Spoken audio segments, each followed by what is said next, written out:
Un saludo muy cordial a todos nuestros cibernautas por nuestra página www.comuniquemossumisericordia.org. En muchas ocasiones nuestra fe es muy criticada por parte de otras personas que profesan distintas confesiones religiosas, y se nos critica porque se nos dice que en muchos casos caemos en la idolatría.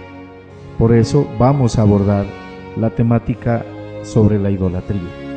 En esta ocasión vamos a reflexionar sobre el ateísmo y la idolatría. Hay personas que piensan que la idolatría es un problema de tiempos remotos. Se dice que el problema grave de los tiempos actuales es el del ateísmo. Según ellos, hoy en día se trata no de optar entre este o aquel Dios, sino mucho más radicalmente de saber si Dios existe o no existe. Quizás eso sea asunto del primer mundo, pero en Latinoamérica ciertamente ese no es el problema fundamental. Además, antes de poder afirmar la existencia o la inexistencia de Dios, hemos de saber de alguna forma de qué Dios se trata. Hasta existen personas que se profesan no creyentes, y realmente son no creyentes, pero en lo que no creen es en esas especies de espantajos que les habían querido hacer pasar por dioses, como el dios policía, el dios tapa agujeros, o un dios cuadriculado ante el que no es posible ningún tipo de libertad humana.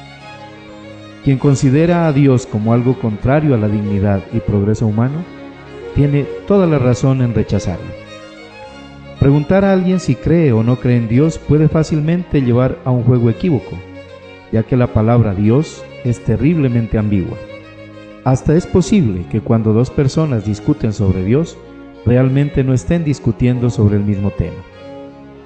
La Biblia no es sino un proceso de descubrimiento del rostro de Dios, pero para ello la pedagogía que usa con frecuencia es ir aclarando qué no es Dios. Según el mensaje bíblico, el reconocimiento de Dios es fundamentalmente la negación de los ídolos. Lo opuesto a la fe en Dios no es el ateísmo, sino la idolatría. Por eso la lucha contra la idolatría es el tema principal que recorre el Antiguo Testamento y está siempre de telón de fondo en el Nuevo.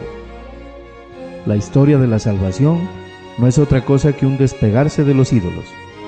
Desde Abraham a la iglesia de nuestros días, es tarea del creyente no ir detrás de las vaciedades, como lo afirma Jeremías en el capítulo 2, versículo 5, y guardarse de los dioses falsos, como lo expresa muy bien la primera carta de Juan, capítulo 5, versículo 21, para poder servir al único Dios viviente.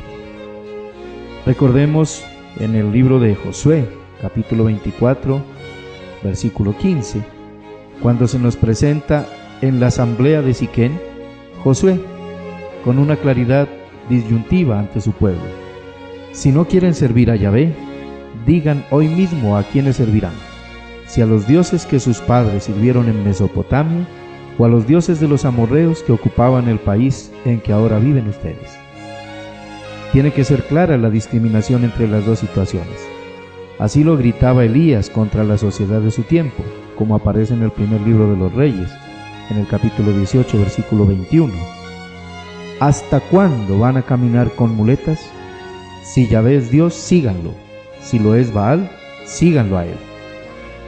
La verdadera alternativa a la que está sometido cada hombre es y será siempre la aceptación del Dios viviente, o su rechazo, con la consecuente aceptación del servicio a sus ídolos.